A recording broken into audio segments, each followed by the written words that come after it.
It's hot outside, kids are out of school, and I hope you have some time to unplug and recharge this August. Throughout the month, we are bringing you the OFFBounds Summer Rewind, a selection of our most popular conversations revisited because great ideas don't have an expiration date. We are kicking things off with one of our most loved episodes, recorded in Singapore with Ian Burl. He is the Chief Retail Officer of Mecca Brands. Mecca has become one of the world's most admired beauty retailers, with more than 110 stores across Australia and New Zealand. Shortly after this conversation was recorded, the company opened Mecca 3000 in Melbourne.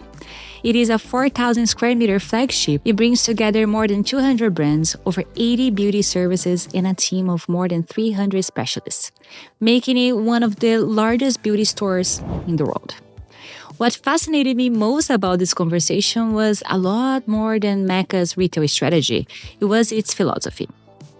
Ian argues in our interview that as AI becomes increasingly capable, emotional intelligence will become one of the most valuable skills in business. Rather than obsessing over efficiency, Mecca has built its culture around empathy, human connection, and creating experiences that customers remember long after they leave the store. It is a conversation that feels even more relevant today than when we first recorded it. Here's Paula Macadi, and this is episode 128 of my show. Welcome to OFFBounds. Ian, welcome to OFFBounds. Welcome to the show. Thank you. Good morning. So I just want to tell our audience how this happened. We didn't plan it, right? No. We accidentally had lunch together. Yeah. I was looking for a place. We looked for a place, you know what? And you told me the story of Mecca. And I was like, wait, you gotta tell this to our audience. So let's begin with that. What is Mecca? Okay. Well, actually, before I tell you exactly my view of what Mecca is, Okay. I might go back a little bit further and tell you how I came across Mecca. Okay. Because I've only actually been at Mecca for 4 years. I spent most of my career in grocery retail, which is very different to beauty retail.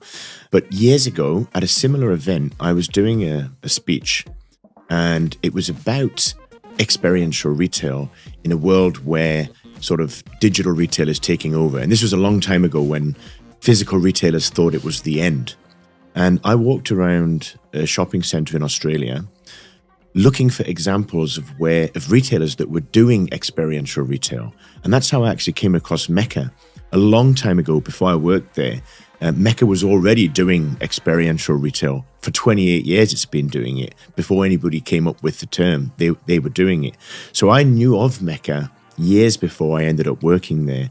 So when I was introduced to the team at Mecca and I ended up, getting a job there, it was kind of quite fitting that I'd done this research on them previously. So you were already excited about the experiential retail side of things. Yes.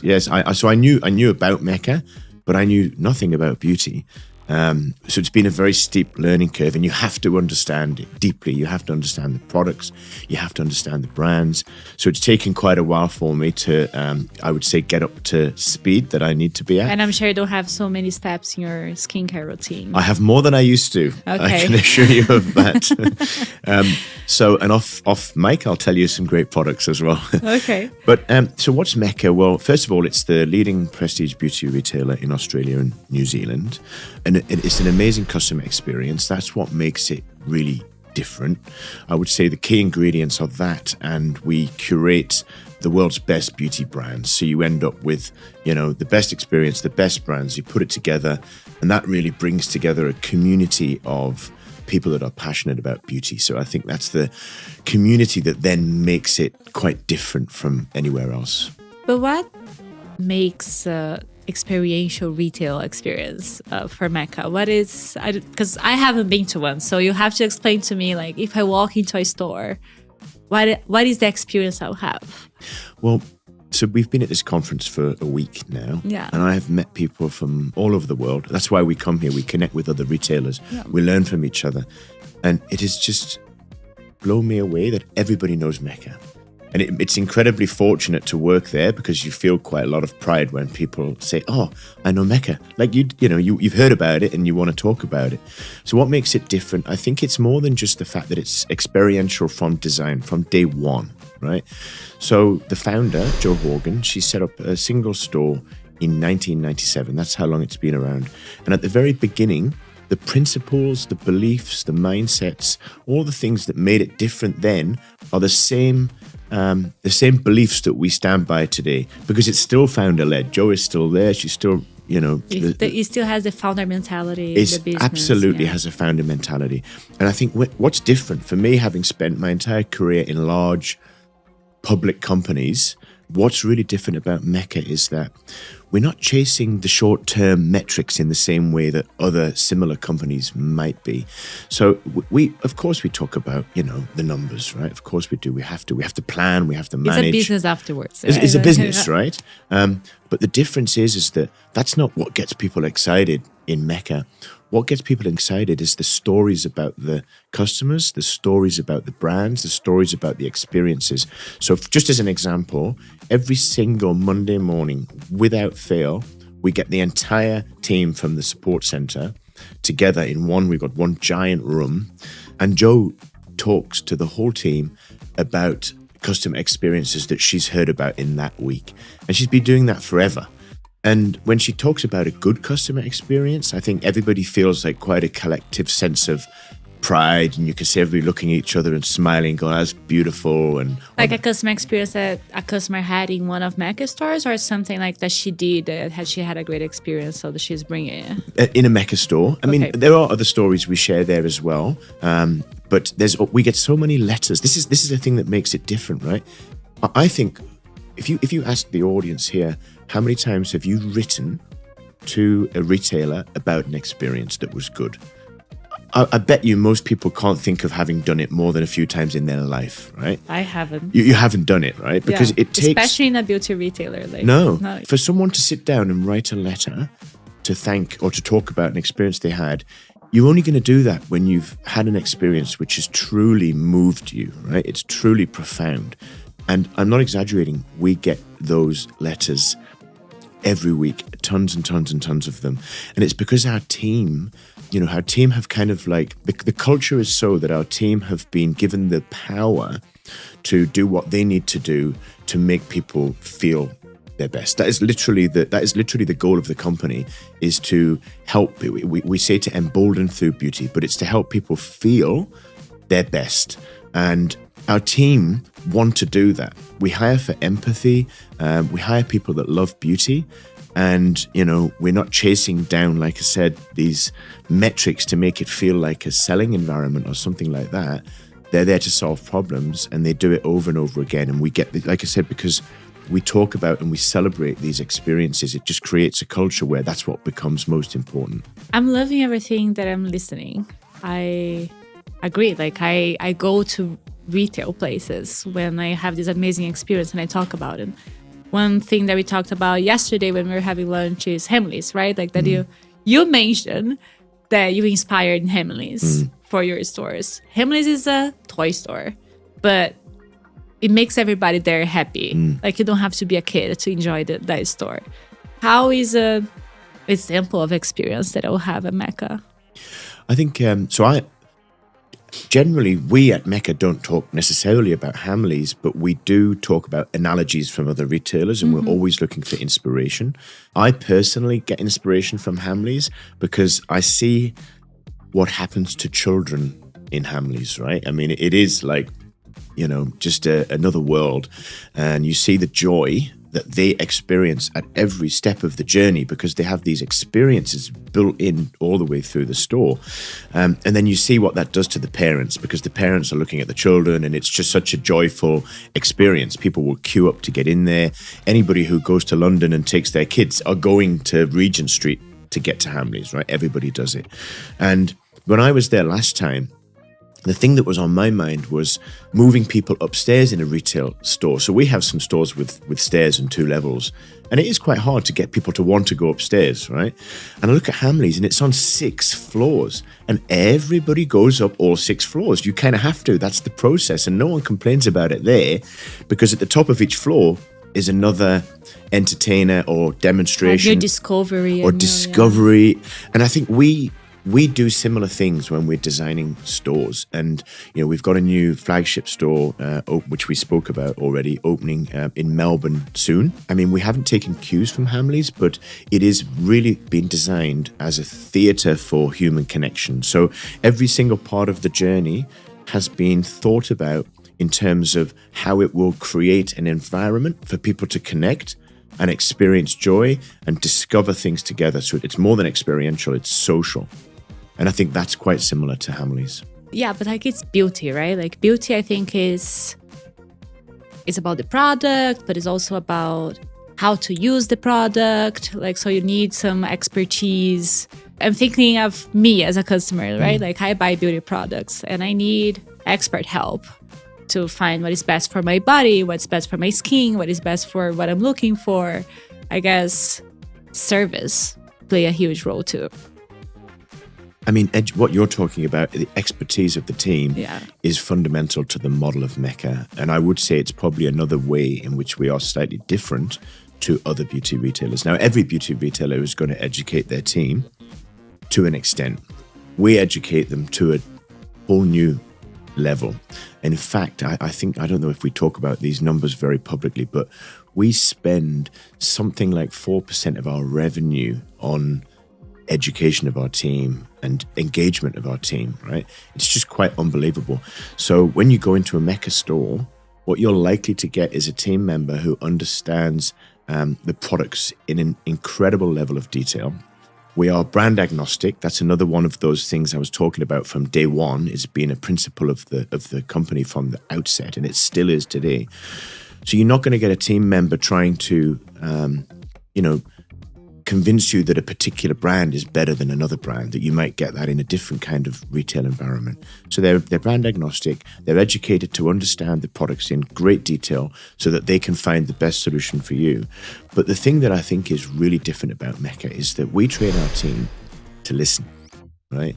And, I've spoken about empathy throughout the conference and EQ, and not only do we recruit for empathy, we train for empathy. And because we have this great team, we also have this critical mass where if you come and join Mecca and you work in a store, you're going to see what's happening around you. You're going to become part of that system, part of that culture. And if you're not, you're going to be seen pretty quickly to be different. So you'll go into a store and the team will ask you questions. And they will keep asking you questions because that's the model. We've designed a framework that is an amazing human interaction, but they follow that framework as a guide to make sure that they're asking the right questions and they're finding the right solutions for you.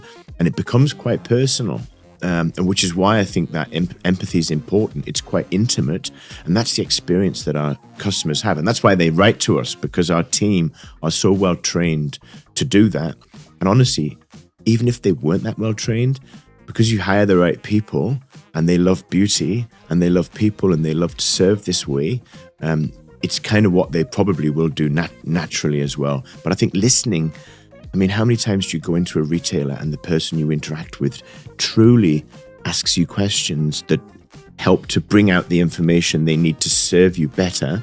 And then they just listen. They truly want to understand. Sometimes you're not actively listening, right? Like you're just like, yeah, whatever. But like if you really want to understand what the person is trying to say, or sometimes they don't even know what they're trying to say, but you can interpret, right? Like that's it. Yeah. Exactly. We can see through the data that we get from customers, our happiest customers are the ones who spend the most, right?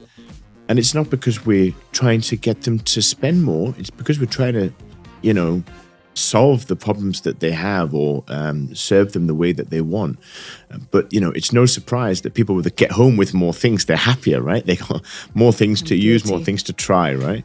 So our team aren't afraid to, look for other ways that you may need products to help you. So they will do that. But they're not going after some sort of metric. They just want to interact with you and figure out what you need. And sometimes that will result in you getting quite a few products. Well, I'm guilty of that.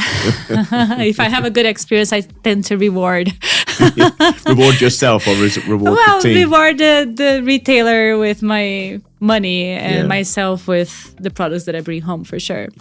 But one thing that you said, a few people that watched your session, I unfortunately didn't, that watched your session at NRF APAC said that you brought up that EQ is more important than IQ, or will be more important than IQ. What do you mean by that? Yeah, this is something I sort of said off the cuff, and now a lot of people have asked me about this comment, which has become interesting because also I think people may have misquoted me slightly. And what I said, or certainly what I meant, was that in a world where, I mean, this whole conference has been about AI, right? And in a world where AI is doing so much more of the thinking work, the thinking is not going to be as valuable as it once was, right? So if you look all through history, the best paid jobs are the jobs that can be done by the people with the highest IQ, right? It's just obvious that's always been the case.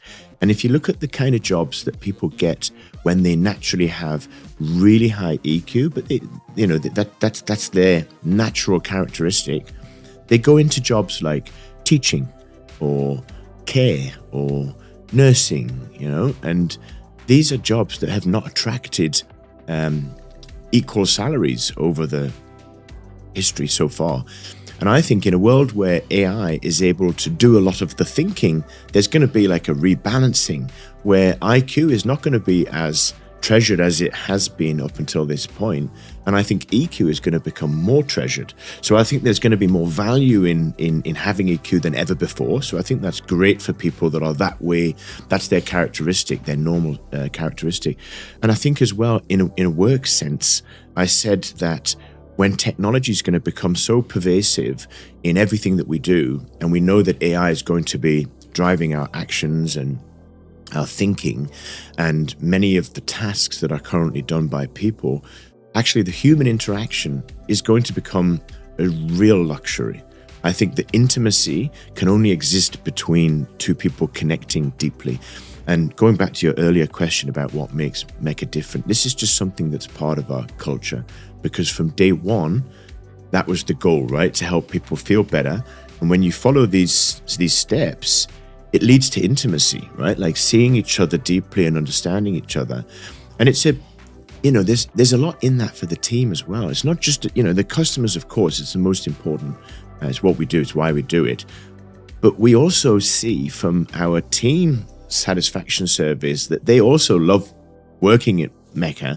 And I think it's because who doesn't enjoy, helping someone feel better, right? Who doesn't get some joy from that? So there's a lot in it for the team as well. Yeah, you feel your impact. If somebody's sending a letter after to say that how something made them feel, or how such a great interaction they had, it means that you changed somebody's life even for a little bit, and that's priceless. Do you know, I have a story that I've told numerous times, so if anybody's heard it, I apologize, because it's one of my favorite stories about my experience of working at Mecca.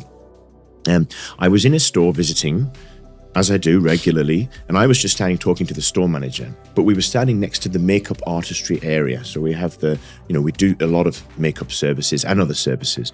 And I saw a lady walked in, and she saw her teenage daughter. Her daughter was having the makeup done.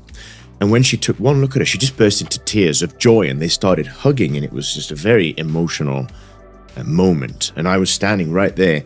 And of course, it's sort of contagious, because the makeup artist then started crying, and the manager, and they all started sort of hugging and crying. It was just this like profound emotional experience. And here's me, relatively new, to this environment. Did you cry? I got close to crying, and that's not easy. It was. I certainly felt deeply what was going on here, and that's the kind of thing that doesn't really happen in retail. You don't go shopping and get that, right? It's not a retail experience, but we've created environments and settings where this sort of occurs organically. and the team want to be part of that. But when I talk about emotion, that it doesn't get more significant than that, right? You've got people who are working there, people who are shopping there, and they're both feeling something really, really deeply. And I don't need to look at any reports. I can tell you they're customers forever. You know, the mum, the daughter, they're our customers forever. That's a moment of connection, I guess. It's like when I was a kid and used to go to a toy store with my parents, you know, that was a moment of connection that I had. It's almost like, a place that I'll go with my mom as a teenager to become prettier, to learn more about me, to learn more about my mom. It's like an engagement, a place to engage. Yeah. And I agree with you. I think we are already, like we're speaking so much about loneliness nowadays, and I think the trend is for us to become even more lonely as digital get better and more efficient. That these emotions are actually what is going to drive us to more humanity. Yeah. If I can, yeah. So I think stores will never die just because of that, because we still need that. Yeah, especially in beauty. I mean, it's a category that really needs physical experience. And of course, we will continue to improve the online experience as well. And technology will make things more practical and more useful and more, there are things now, you can try on makeup virtually and, so you can shop makeup online, which traditionally you want to get it right, the color match. But I think people, especially with certain products like fragrance, you have to be able to experience the fragrance. Even with skincare products, people want to touch it, you want to smell it. Of course, online you're going to replenish the products that you like, but I think beauty is always going to be so much about the physical retail experience. Yeah, I think like to find a new product, I will definitely go to a store, but if that product's about to be over and I just need another one, I'll need online. Yeah. I think that's when the online enter in beauty, I guess. Talking about that, is it possible to bring this experiential retail that Mecca is about online? Like, how do you do this omnichannel experience as emotion is such a core thing for the business? I mean, that's a great question, and it's not an easy thing to do. I think any other retailer will face the same difficulties trying to create a human digital experience. So we try various different ways to make it as human as possible. Excuse me. The content we create, right? We create education. In fact, the education we create for our team, some of it we also give it to the customers as well. So these are things that are quite different that can also evoke an emotional experience. You want to make sure, of course, that the digital experience is also pain-free. I think that goes without saying, but we've invested in an enormous amount in making sure that the capability of the digital experience does just that. There's also the customer care. A lot of companies have outsourced customer care to other countries, to save money, or they have automated customer care. We've gone kind of a slightly different pathway, which is we've invested heavily in amazing technology to equip our customer care team to be, more helpful to the customers. And even in our customer care team, we get NPS north of 80 for customer care. Now, if you think about it, people contact customer care centers when they have had a poor experience, and quite often it's related to the online experience as well. It could be wondering where the package is or if it's late or something like that. But we also treat that as a super important touch point. So we have a very large customer care team because we want to make sure that there's a real human connection even when you are in that stage of the journey. And in fact, we hire people into the customer care team that aren't necessarily customer care professionals.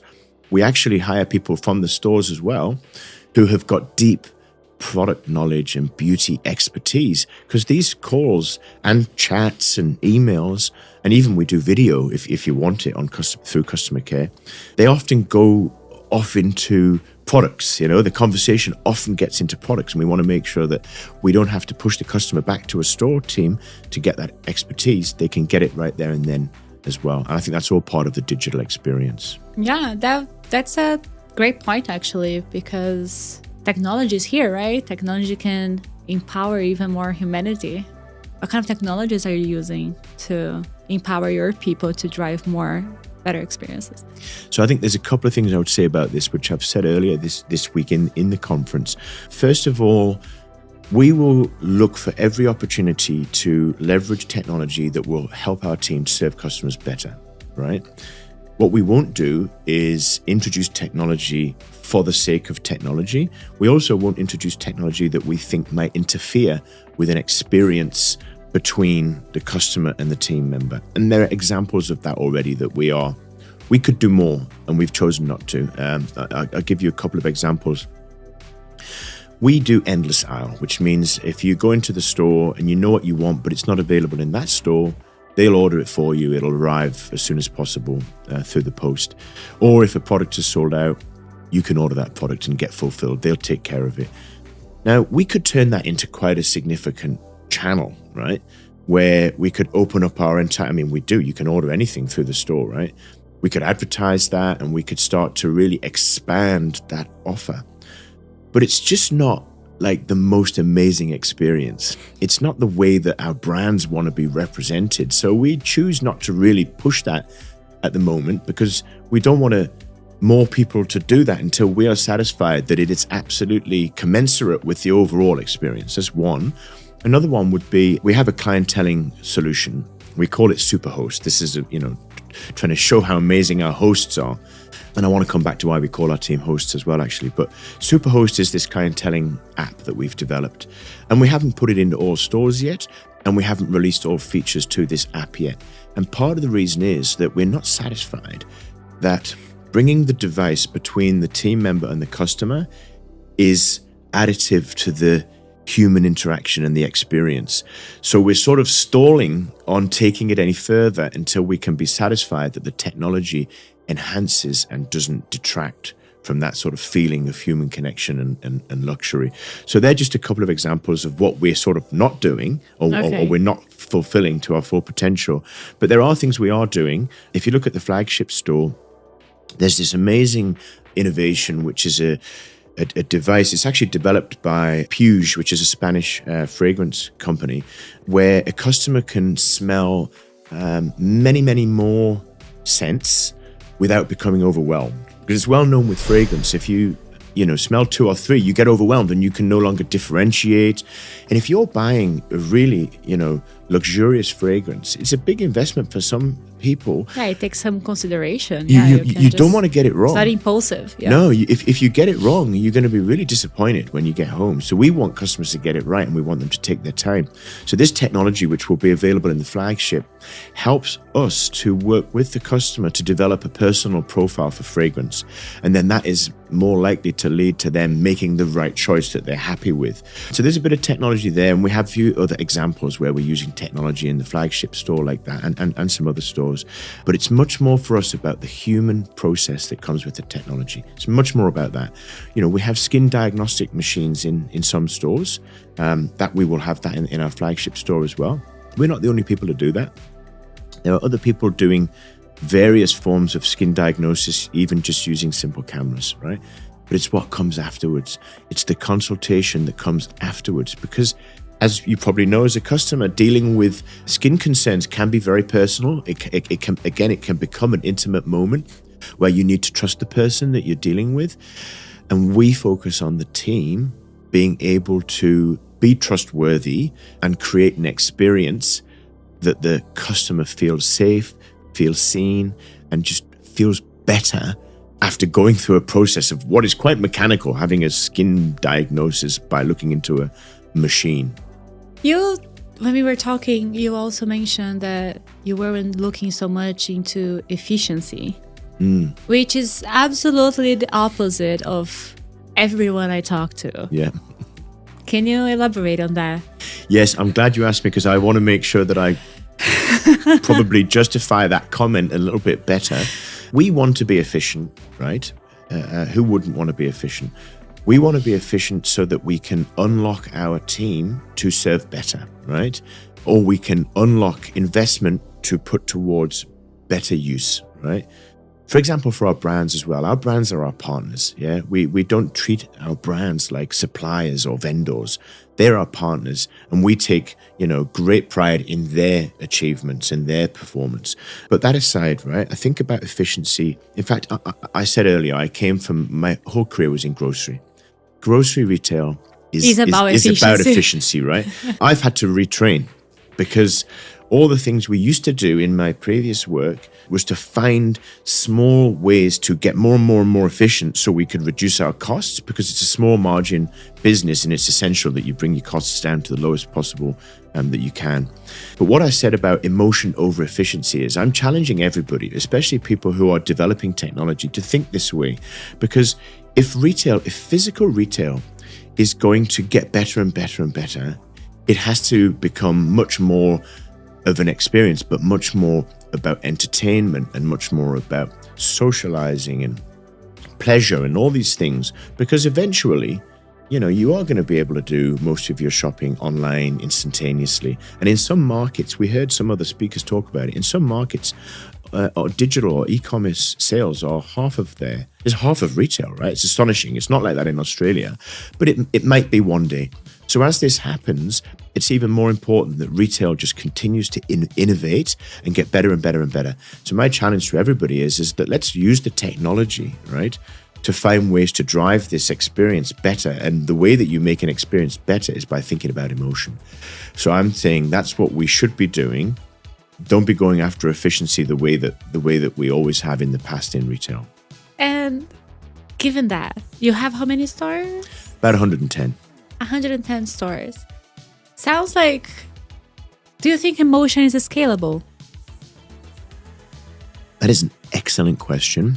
Emotion is absolutely scalable, but it's not easy to do. It's very hard to copy, which is another reason why do people, write these letters to us, right? I think we have found a way to do that. It's not easy because you do have to invest very, very heavily in your team. I mentioned that earlier, and in the level of service that you're able to offer, probably more than others would. It's also scalable if you think of it as a system.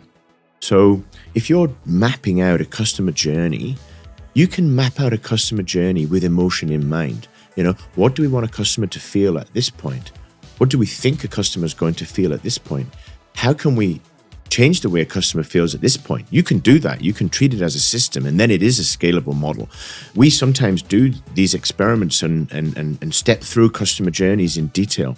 And when you're doing that, the question to ask is just that: how do you feel? Not just, does it work? And I do think other retailers, in fact, I had a meeting with another retailer last week who's online only, and they are setting up they're planning to set up a new physical store for the first time.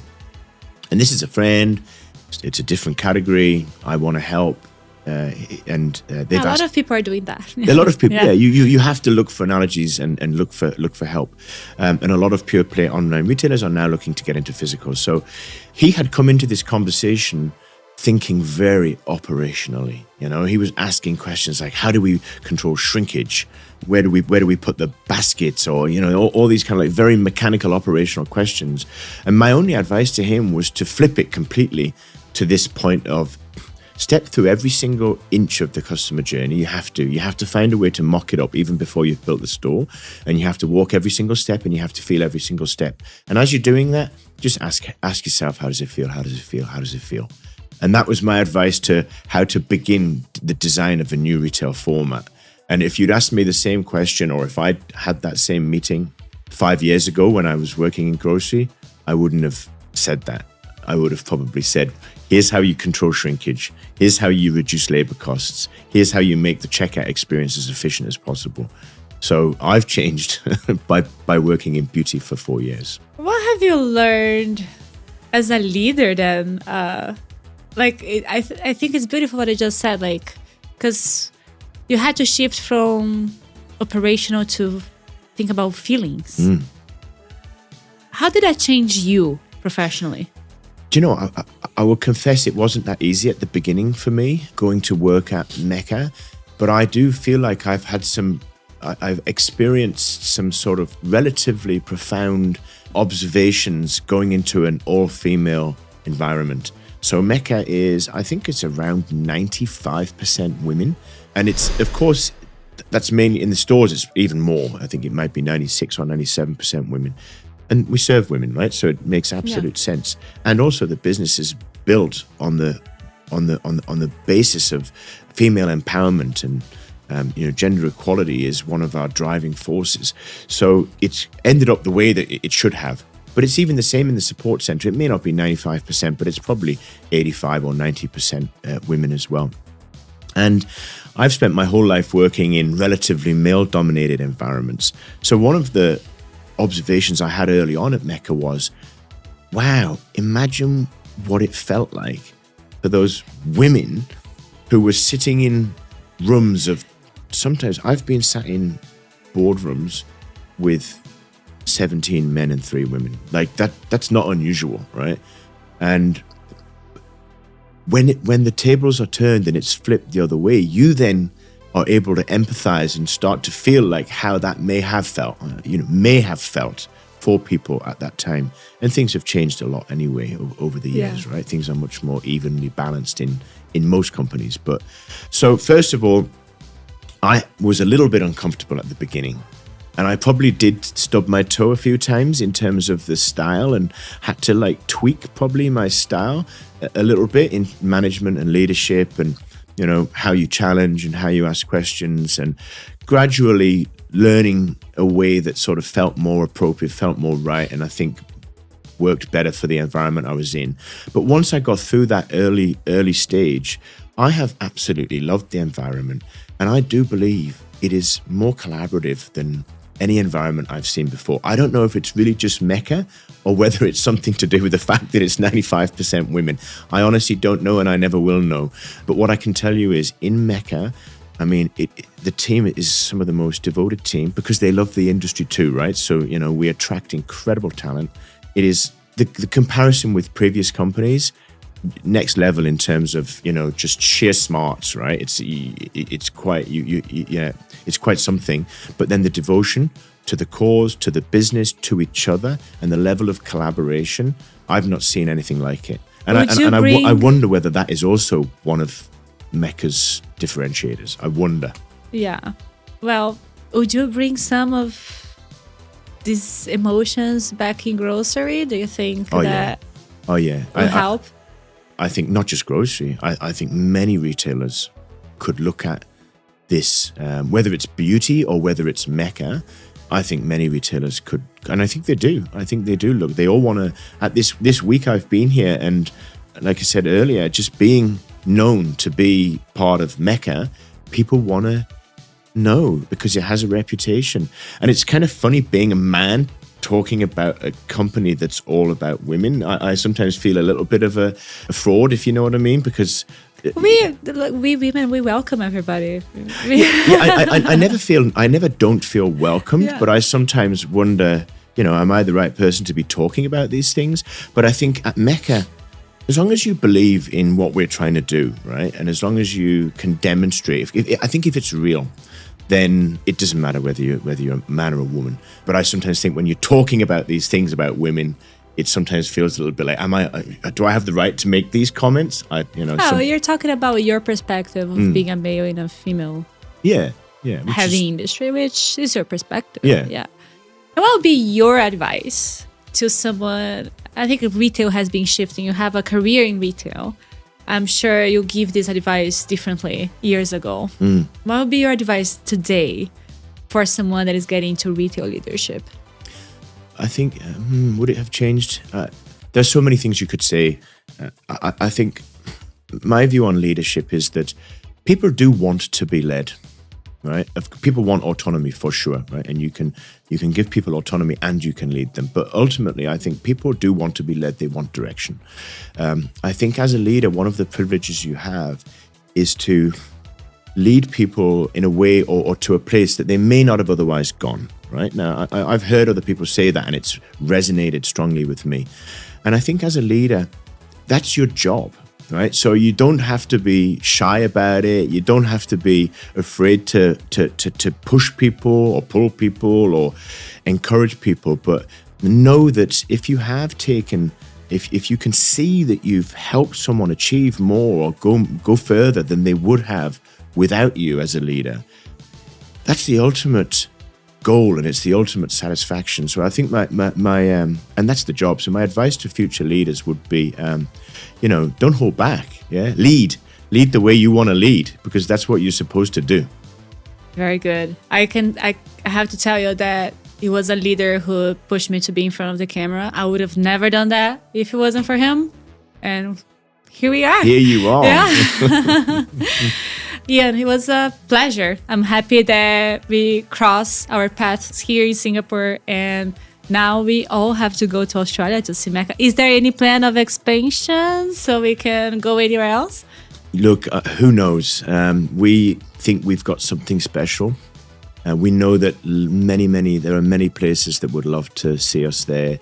We've got something special. Who knows? Our focus at the moment is very much where we are and making that the best we can possibly make it for our customers. But who knows? Right. Thank you so much. Thank you. And we'll catch up in 1 year to see where you are. Definitely. Thank you. That was such a refreshing conversation. I love how Ian flipped the usual script. Less about efficiency, more about emotion. A few things really stuck with me. First, the idea that emotion can be scaled if you build the right culture and invest in people. Second, how Mecca trains not just for product knowledge, but for empathy. They actually design every part of the customer journey by asking, how should this feel?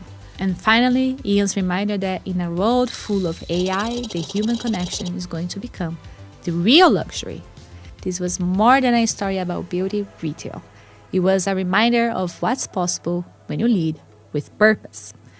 I hope you are as inspired as I am, and next week we'll continue to talk about people.